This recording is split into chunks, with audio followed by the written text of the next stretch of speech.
근심과 걱정을 많이 하면서 그렇게 살아가고 있습니다. 근심과 걱정과 함께 살아가는 현대인에게 있어서 요즘 우울증이라는 병이 참 많이 있는 것 같습니다. 우울증은 대개 슬픔과 무관심, 절망감을 동반하고 또 불면증과 식욕 감퇴로 또 나타나기도 합니다. 우울증에 걸리면 우리 집중력도 떨어지고 심하면 잠적해 버리거나 스스로 극단적인 선택을 하기도 합니다.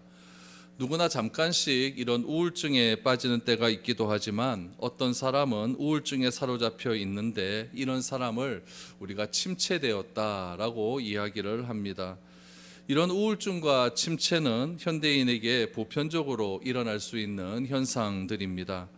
때로는 사회에서 인정을 받고 영적 지도자라고 칭송받는 분들에게서도 이런 우울증과 또 침체의 현상들이 일어날 수 있습니다. 좀 역설적이기는 하지만 영적 지도자에게 오는 영적 침체는 커다란 승리 이후에 오는 경우가 대다수 우리가 발견할 수 있습니다. 오늘 본문에 나타난 엘리야의 경우도 그렇습니다. 바알 선지자와 갈멜산에서 홀로 맞서 싸워 이겼습니다. 하나님은 그의 기도를 들어주셨고 하늘에서 불을 내려 제단을 사름으로써 하나님의 영광을 이방 선지자들 앞에서 보이셨습니다. 엘리야는 바알 선지자들을 그릿시냇가에서 다 처형을 합니다. 그리고 간절히 기도했더니 3년 6개월 동안 내리지 않았던 그 비가 내리기 시작을 했고 그 비가 단순히 내린 비도 아니었고 폭우가 내리기 시작했습니다. 그때 하나님의 능력이 엘리야에게 임했고 폭우 속을 왕이 탄 마차보다도 더 빨리 달리는 그런 놀라운 능력을 체험하면서 하나님이 주신 승리를 자축하기도 했습니다. 여러분, 중요한 것은 지금 제가 말씀드린 이 모든 사건이 단 하루 만에 일어난 사건이라는 것입니다. 여러분, 하루 만에 이 모든 일이 일어났다. 얼마나 육체적, 정신적, 영적으로 지쳤겠습니까? 여러분, 우리는 충분히 짐작을 할 수가 있는 상황이겠죠. 이런 상황 가운데 아합 왕의 아내였던 이세벨의 반격이 오늘 본문에서 시작이 됩니다.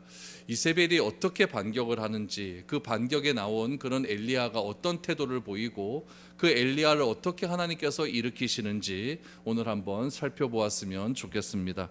1절, 2절 아합과 우리 이세벨의 대화를 한번 보시기를 바랍니다. 아합이 엘리야가 행한 모든 일과 그가 어떻게 모든 선지자를 칼로 죽였는지를 이세벨에게 말하니 이세벨이 사신을 엘리야에게 보내어 이르되 내가 내일 이맘때에는 반드시 내 생명을 저 사람들 중 한 사람의 생명과 같게 하리라. 그렇게 하지 아니하면 신들이 내게 벌 위에 벌을 내림이 마땅하니라 한지라 라고 말합니다. 지금 남편인 아합이 지금 갈멜살에서 이스라엘로 그렇게 지금 마차를 타고 들어온 겁니다. 들어와서 이세벨에게 뭐라고 이야기했냐면은 갈멜산에서 있었던 모든 이야기를 다 이야기를 한 것이죠. 그러면서 특별히 강조한 사건이 무엇이었냐면은 하나님의 능력으로 비가 왔다라는 점을 강조한 것이 아니라 바알 선지자를 엘리야가 다 죽였다라는 점을 굉장히 부각시켜서 이야기를 했다라는 점에 우리가 좀 집중해야 되는 겁니다. 그러니까 아합은 비가 오는가 안 오는가 이거 별로 중요한 것 아니었습니다. 하나님의 능력이 그들에게 보였는가 안 보였는가 그것도 별로 중요한 것 아니었습니다. 아합에게 중요한 것은 자신을 지지했던 종교 지도자 이 바알 선지자들이 모두 엘리야에게 죽었다라는 것이 중요했던 것이죠. 그 사실을 누구에게 이야기했느냐? 이세벨에게 이야기했더니 여러분, 이세벨이 무엇이라고 이야기하냐면은 내가 내일 이맘때에는 이 엘리야를 죽여버리겠다라고 그렇게 이야기를 합니다.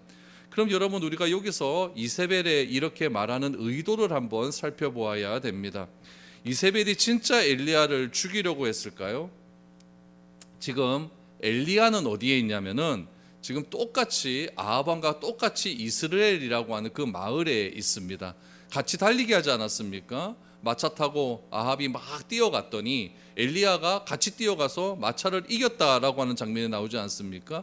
그러니까 이스라엘에 같이 있는 겁니다. 그러면은 이세벨이 이 엘리야 찾는 일은 일도 아닙니다. 일도 아니고 사람 몇 명 보내서 사람 풀어서 엘리야 잡아와서 당장 죽여라 그러면 금방 죽일 수 있는 문제였죠. 그런데 이세벨은 뭐라고 이야기하냐면 내일까지 이 엘리야를 죽이겠다라고 말합니다.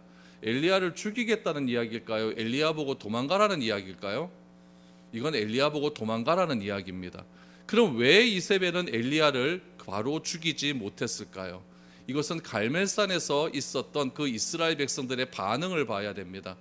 갈멜산에서 엘리야가 무엇이라고 이스라엘 백성들에게 이야기하냐면은 머뭇머뭇거리지 말라라고 이야기합니다. 하나님을 선택하든지 바알을 선택하든지 둘 중에 하나를 선택해라라고 했더니 이스라엘 백성들이 하무에게도 선택하는 수 있는 사람이 없었습니다. 그런데 엘리야에 의해서 하나님의 제단에 불이 내려지게 되었고 엘리야가 모든 바알 선지자를 다 죽여버렸고 비가 쏟아지고 난 다음에 이 엘리야가 묻죠. 이제 너희는 누구를 선택하려느냐 했더니 이 이스라엘 백성들이 하는 얘기가 하나님이 진짜 여호와 하나님이다라고 하는 그런 고백을 스스로 하기를 시작을 합니다. 그럼 백성들의 민심이 다 누구에게 갔다는 이야기입니까? 엘리야에게로 간 거예요. 이세벨은요, 정치적인 판단이 굉장히 빠른 여자였고 또 이 백성들이 어느 쪽으로 여론이 흘러가고 있는지를 정확하게 알고 있는 그런 민감한 감각을 가진 여자였습니다. 만약에 여러분 모든 이스라엘 백성들이 지금 엘리야에게 집중하고 있는데 그 엘리야를 죽여버렸다 그러면 여러분 왕을 따라갈 수 있는 그 백성들은 아무도 없게 되는 것이죠. 지금 민심이 엘리야에게 있는데 엘리야가 이스라엘 백성들 중심에 있는데 그 사람을 죽여버리면 안 되는 것이죠. 그러니까 이세벨이 생각하는 거죠.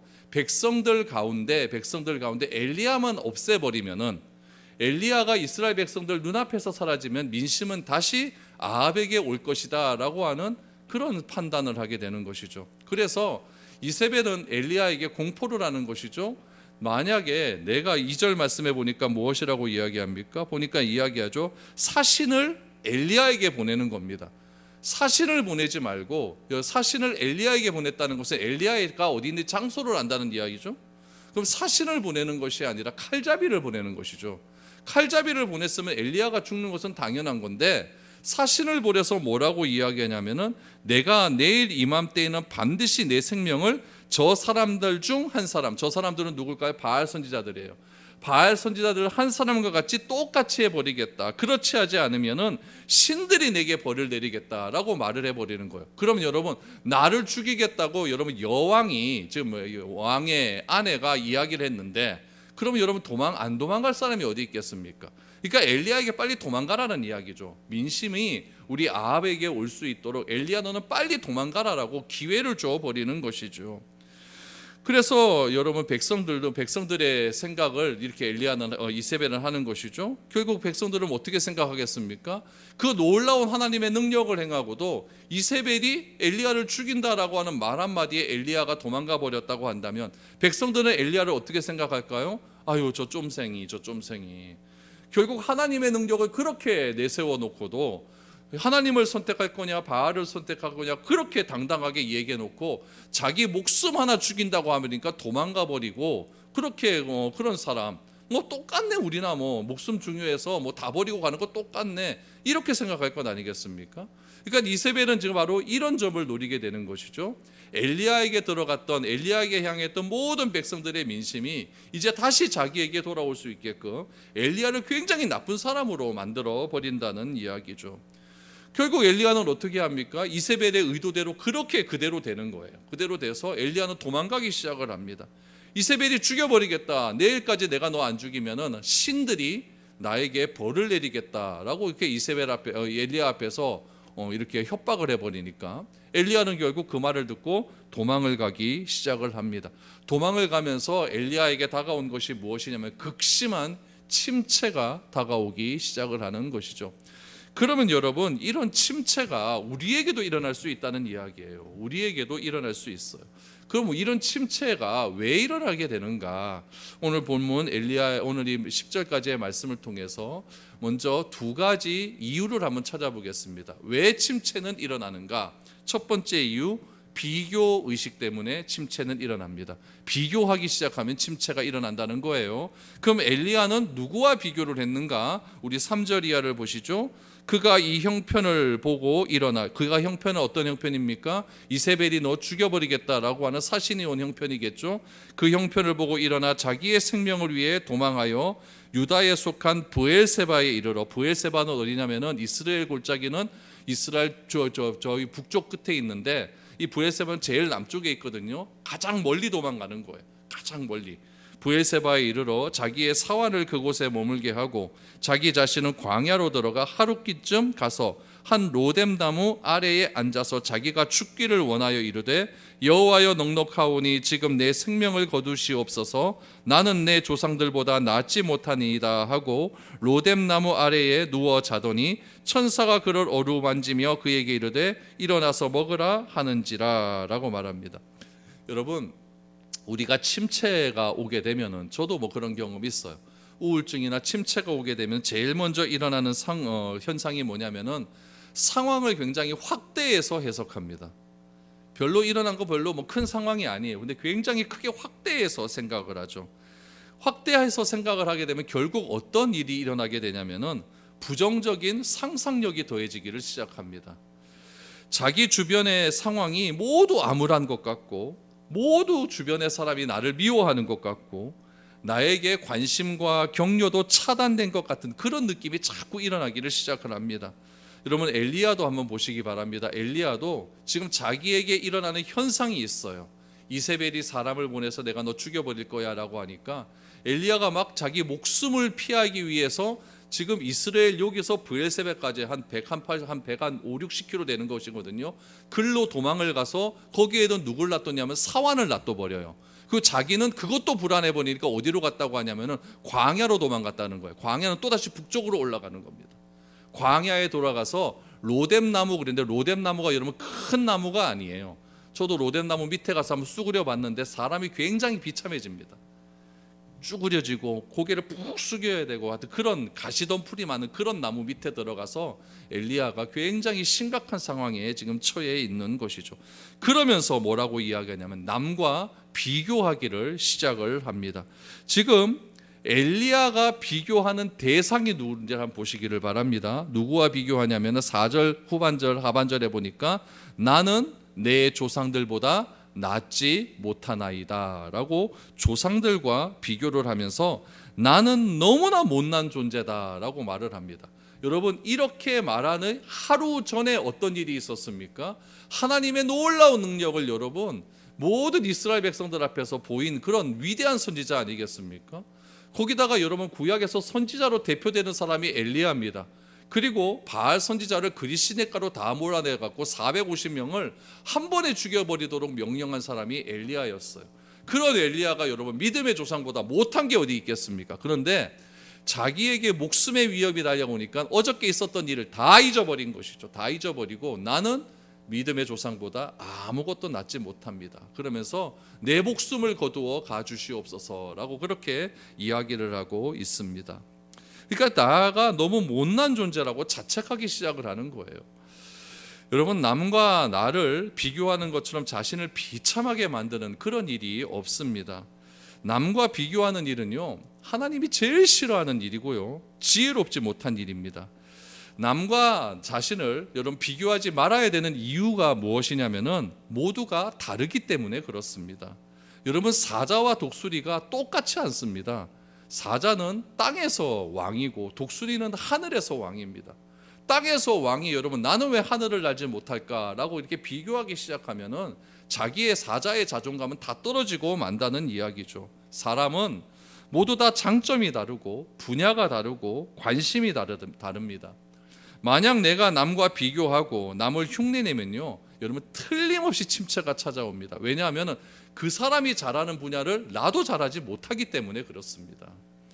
그래서 여러분, 내가 비교하는 그 대상은요 절대 내가 아닙니다. 내가 비교하는 그 대상은 그 사람일 뿐이지 그 사람이 나는 아니거든요. 그래서 하나님은요 스스로 있는 그대로를 사랑하고 받아들이는 것을 제일 기뻐합니다. 그것이 침체를 박을 수 있는 처방전입니다. 또 하나 여러분 우리가 기억해야 될 것은 무엇이냐면은 존경하는 지도자들도 사람이라는 사실을 꼭 기억해야 됩니다.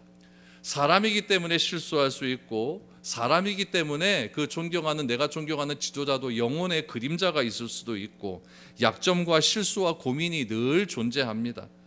본받고 싶고 존경하는 대상을 갖는 것 참 좋지만 그들이 아무런 문제가 없는 완벽한 존재라고 믿는 나 자신도 문제다라는 이야기죠. 그 사람도 나와 똑같이 실수할 수 있는 가능성에 노출된 사람이라는 것을 인정하고 들어가야 됩니다.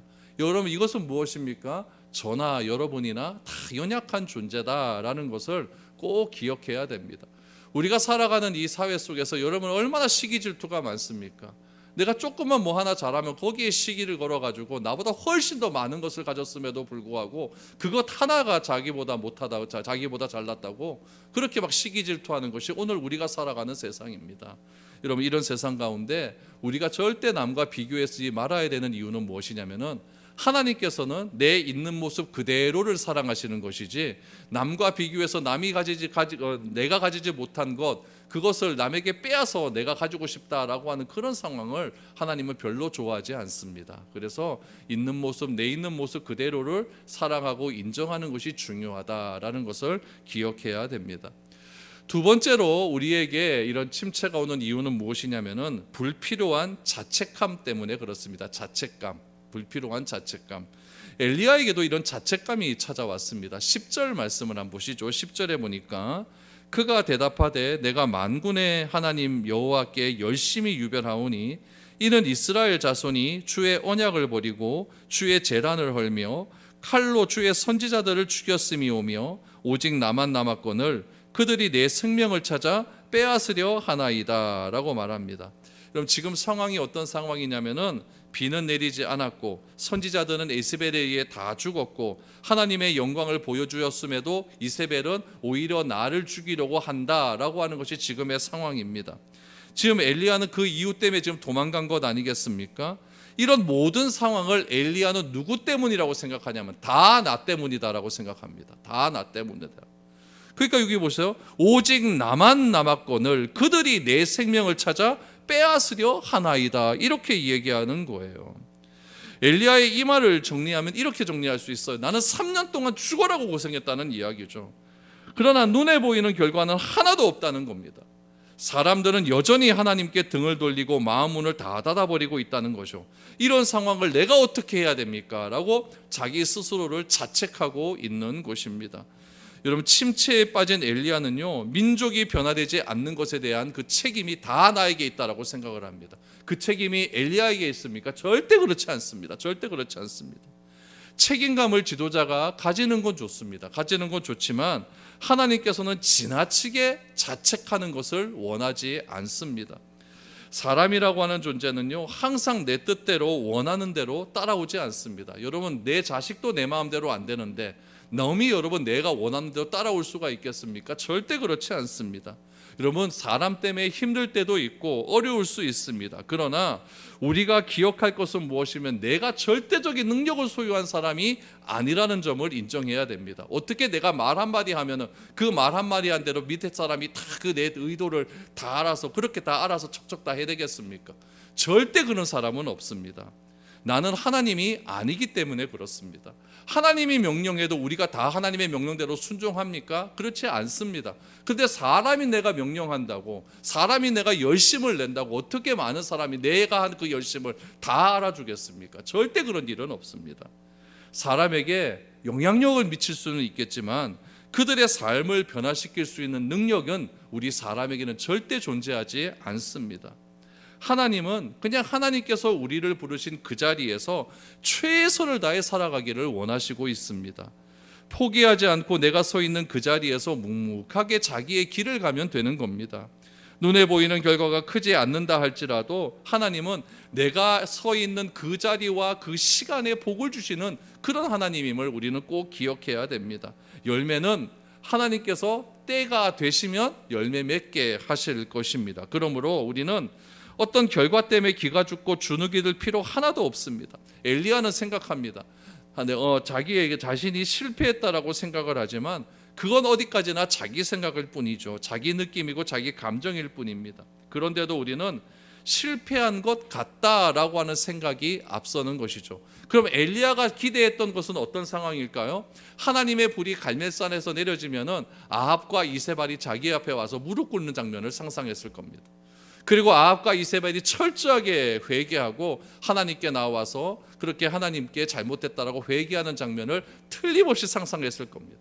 그런데 하나님의 놀라운 능력이 불로써 임했음에도 불구하고 오히려 아합과 이세벨은 엘리야를 죽이겠다고 그렇게 나서버리니까 지금 엘리야가 하나님께 말하는 것을 보십시오. 내가 이렇게도 했는데 이만큼 했는데 엘리야가 나를 죽이려 하나이다 라고 이렇게 자책하고 있지 않습니까? 특별히 엘리야의 마음을 더욱 아프게 하는 것은 무엇이냐면은 나는 혼자밖에 없다라고 하는 외로움이었습니다. 물론 도와주는 화환 여기 종들이 있었습니다. 그래서 브엘세바까지 같이 오기도 하지 않았습니까? 종들은 있었지만은 지금 엘리야가 필요한 사람은 누구냐면은 엘리야와 함께 마음을 나누고 자신의 이야기를 함께하고 기도하고 격려해주고 조언해주는 믿음의 동역자들이 필요했습니다. 그런데 이런 믿음의 동역자들이 있었습니까? 없었습니까? 여러분, 이세벨이 하나님의 선지자들 다 잡아 죽이지 않았습니까? 그때 이세벨의 왕궁, 와합의 왕궁을 관리하는 국내 대신이 한 명 있었어요. 오바댜라고 하는 국내 대신. 그 사람이 있었는데 이세벨이 온 이스라엘에 있는 선지자를 다 잡아 죽일 때 이 오바댜가 어떻게 했습니까? 하나님의 선지자 100명을 잘 보호했다라고 말하지 않습니까? 그럼 그 100명을 보호하는 것에서 끝나지 않고 이 오바댜가 진짜 이들을 신실하게 진짜 보호하고 하나님의 뜻을 캐치했다고 한다면은 제 생각에서는 여러분 이들을 데리고 갈멜산으로 같이 갔어야 됩니다. 같이 가서 아합 엘리야에게 힘을 더해 부어 주어야 되죠. 여러분 지금 바알 선지자 450명 있죠. 아세라 선지자 400명 있죠. 온 천지의 군인들이 쫙 깔려 있었겠죠. 거기에 아합은요 제일 높은 자리에서 딱 이게 보고 있을 것 아닙니까? 이스라엘 백성들은 그때까지 아직 엘리야의 편도 아니었어요. 그럼 그 많은 사람 앞에서 홀로 서 있는 겁니다. 그때 여러분 이 오바댜가 그렇게 자기가 숨겨두었던 선지자를 100명 데리고 와서 같이 뒤에서 중보하고 기도해 주었다고 한다면 엘리야가 여러분 이 정도까지 침체되지는 않았을 겁니다. 근데 이 사람들이 아무도 보이지 않습니다. 그냥 엘리야가 생각에는 나 혼자밖에 없다 이렇게 생각하는 것밖에 없는 것이죠. 어쩌면 선지자들이 엘리야와 함께 동역하고 기도하고 격려했다고 한다면은 엘리야가 이 정도까지 침체되지는 않았을 겁니다. 그러나 성경은요 엘리야가 선지자 100명에 대한 이야기는요 오바댜가 50명씩 나누어서 굴에 숨겨두고 먹을 거 줬다 이걸로 끝입니다. 뒷부분에 보면요 엘리야가 하도 막 이렇게 투정을 불러대니까 하나님께서 바알에게 무릎 꿇지 않는 7,000명이 있다라고 하는 말로 위로를 해주지만은 지금 이 상황 가운데 눈에 보이지 않는데 무슨 위로가 되겠습니까? 그러므로 여러분 우리의 신앙은요 절대 혼자 할 수 없는 거예요. 함께 해야 됩니다. 함께 모여 기도하고 함께 모여 예배드리고 함께 드리면 말씀 들으면서 서로 위로해주고 격려하고 배려하고 그렇게 해야 우리가 어려운 상황을 이겨낼 수 있는 것이지 절대 나 혼자 그 상황을 이겨낼 수는 없다라는 것을 다시 한번 알게 되는 것이죠. 그럼 이런 상황 가운데 하나님은 엘리야를 어떻게 치유하실까요? 오늘 치유하는 장면이 몇 가지로 나오는데 그 치유하는 장면을 한번 살펴보겠습니다. 첫 번째로 하나님은 육체의 필요를 채워주심으로 엘리야를 치유해 주십니다. 5절 6절 보시죠. 로뎀 나무 아래에 누워 자더니 천사가 그를 어루만지며 그에게 이르되 일어나서 먹으라 하는지라 본즉 머리맡에 숯불에 구운 떡과 한 병 물이 있더라. 이에 먹고 마시고 다시 누웠더니 라고 말합니다.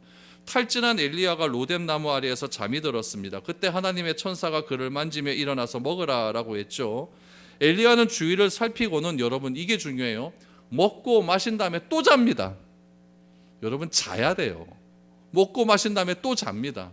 7절 8절 보세요. 여호와의 천지자가 또다시 와서 어루만지며 이르되 일어나 먹으라. 내가 갈 길을 다 가지 못할까 하노라 하는지라. 이에 일어나 먹고 마시며 그 음식물에 힘을 의지하여 40주 40야를 가서 하나님의 산 호렙에 이르니라. 여러분 하나님이 엘리야를 회복시키는 방법은 잘 먹이고 잘 자게 하는 방법입니다. 그리스도인들이 생각하는 오류 중 하나는 무엇이냐면은 모든 문제를 영적인 시각으로 바라보는 데 있습니다. 그런데 뜻밖에도 정신적, 영적 컨디션은요, 여러분 육체적 컨디션에 많은 영향을 받습니다. 우울증에 빠지고 탈진하는 사람들의 원인을 분석해 보면은 육체의 한계에 도달한 자기의 몸이 문제고, 식사와 휴식 그리고 수면 부족으로 인한 탈진하는 경우가 대다수 많다는 통계 자료가 있습니다. 하나님은 먼저 엘리야에게 먹고 마시고 수면을 통해서 정신과 육체가 건강하게 작동할 수 있도록 창조해 주셨습니다. 여러분, 그래야 잘 먹고 운동하고 쉬어주는 것이 여러분 우리의 삶에 활력을 불려누는 아주 중요한 요소 중에 하나가 아니겠습니까? 그러나 침체를 신앙적으로만 해석해서 내가 영적인 침체가 오면요, 여러분 어떤 분들은 성경 읽고 기도하고 사역도 열심히 해서 문제가 해결될 수 있다라고 그렇게 생각을 하는 경우도 있습니다. 저도 부교육자 때 침체가 한번 왔었거든요. 그때 담임 목사가 하는 얘기가 무엇이냐면 네가 사역을 제대로 안 해서 이런 침체가 왔다라고 얘기를 하더라고요. 좀 쉬게 하면 좋을 것 같은데 절대 그렇지 않습니다. 여러분, 침체가 오면 쉬어야 됩니다. 하루 종일 재워야 됩니다. 재우고 또 먹어주고 쉬고 이럴 때 자기가 다시 일어날 수가 있는 것이지, 사역 열심히 한다고 여러분 다시 회복되는 것은 절대 아니라는 이야기죠. 그래서 휴식과 회복의 기간을 통해 신체는 육체적으로 정신적으로 다시 일어날 수 있는 기회를 제공할 수 있다라는 것을 꼭 기억을 해야 됩니다. 그래서 내가 침체가 왔다라고 생각하면은 내 육체적 컨디션을 다시 한번 점검할 수 있는 그런 필요가 있다라는 것입니다. 여러분, 여기까지는 그냥 일반적인 치료의 방법입니다. 두 번째가 뭐냐면은 하나님이 이렇게 치료하신다라는 거죠. 그것은 무엇이냐면 두 번째로 하나님은 말씀으로 치료해 주십니다. 여러분, 9절 말씀을 보시죠. 엘리야가 그곳 굴에 들어가 거기서 머물더니 여호와의 말씀이 그에게 임하여 이르시되 엘리야야 내가 어찌하여 여기 있느냐라고 말합니다.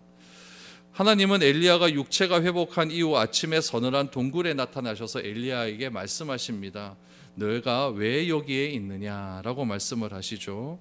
그때 엘리야는 자신의 답답한 마음을 하나님께 있는 그대로 다 토로하기 시작을 합니다. 그런데 엘리야의 말투가요, 여러분 굉장히 감정적이에요. 10절을 다시 보시면은 굉장히 감정적으로 이야기하고 과장이 심하고 언어가 파괴하고 과격하고 비논리적입니다. 여러분, 하나님께 이렇게 해도 괜찮습니다. 그냥 하나님께는 있는 모습 그대로 다 내어놓으시면 되는 것이죠. 자신의 생각과 감정을 하나님께 솔직하게 이야기하면 됩니다. 하나님은 엘리야의 말을 다 듣고 계셨습니다. 그리고 엘리야의 감정이 풀어지기를 원하셨습니다. 여러분, 내가 침체가 되면 말을 해야 됩니다. 그냥 나 혼자 그 말 품고 있어 버리면은 나 그냥 제대로 못 사는 거예요. 그냥 누구에든지 말을 해야 됩니다. 하나님께 있는 모습 그대로 그냥 내 있는 모든 이야기를 다 털어놔야 되는 것이죠. 그럴 때 하나님께서는 모든 것을 알고 계시는 하나님께서는요, 엘리야의 과격한 불평에 절대 뭐라 그러지 않습니다. 오히려 엘리야의 판단과 엘리야의 감정을 존중해 주시는 그런 하나님의 모습을 보게 됩니다. 여러분, 하나님은 우리가 어렵고 낙심될 때에 내 안에 있는 모든 감정을 하나님께 쏟아 부어 주시기를 원하시고 계십니다. 그래서 예수님은 뭐라고 말씀하셨느냐, 우리가 잘 아는 말씀이에요. 마태복음 11장 28절 이하입니다. 수고하고 무거운 짐진 자들아 다 내게로 오라. 내가 너희를 쉬게 하리라. 나는 마음이 온유하고 겸손하니 나의 멍에를 메고 내게 배우라. 그리하면 너희 마음이 쉼을 얻으리니 이는 내 멍에는 쉽고 내 짐은 가벼움이라 하시니라. 멍에가 뭡니까? 큰 짐 아니에요? 그 짐을 지고 그렇게 걸어갈 필요 없다는 거예요. 그러나 주님이 우리에게 주시는 멍에는 가볍다는 거예요. 주님이 우리에게 주는 짐은 가볍기 때문에 이제 주님이 말씀하시는 그 멍에와 짐을 메고 그렇게 나에게 오면은 내가 너희를 쉬게 할 것이다 라고 말씀해 주십니다. 여러분, 영적 침체와 낙담은 누구에게나 찾아올 수 있습니다. 이것이 찾아올 때에 자신을 좀 더 신경을 쓰시기 바랍니다. 나에게 좀 더 관심을 가지시기를 바랍니다. 그래서 나를 좀 더 살피고 내가 일했던 환경에서 잠시 떠나서 쉼을 가지고 하나님의 긍휼을 구하시기를 바랍니다. 그래서 육체적으로 회복을 하고 난 다음에 하나님의 귀한 은혜를 경험하고 갈망하시기를 바랍니다. 이것이 침체를 극복하시는, 오늘 엘리야의 침체를 극복해 주시는 하나님의 방법이었습니다. 쉬는 것은 잘못된 것이 아닙니다. 잠시 한 걸음 뒤에서 자기 자신의 삶을 돌아볼 때에 내가 무엇이 잘했고 무엇을 잘못했는지를 다시 한번 발견할 수 있게 될 것입니다. 우리의 삶은 짧다고 하지만 그 짧은 삶 속에서 여러분 침체되고 우울증 걸려서 아무것도 하지 못하는 그런 삶은 굉장한 불행한 삶일 수밖에 없습니다. 하나님이 주신 이 귀한 시간, 어떤 사람 50년, 60년, 70년, 80년, 요즘 100세 시대라고 하는데 이 길어야 100년 되는 이 시간 속에서 하나님께서 우리에게 요구하시는 그런 참된 안식과 평안을 누리며 살아가는 삶, 그것이야말로 진정한 그리스도인의 삶이라 생각됩니다. 우리에게 은혜와 회복을 주시는 하나님을 바라볼 수 있는 그런 저와 여러분들이 될 수 있기를 축복드립니다.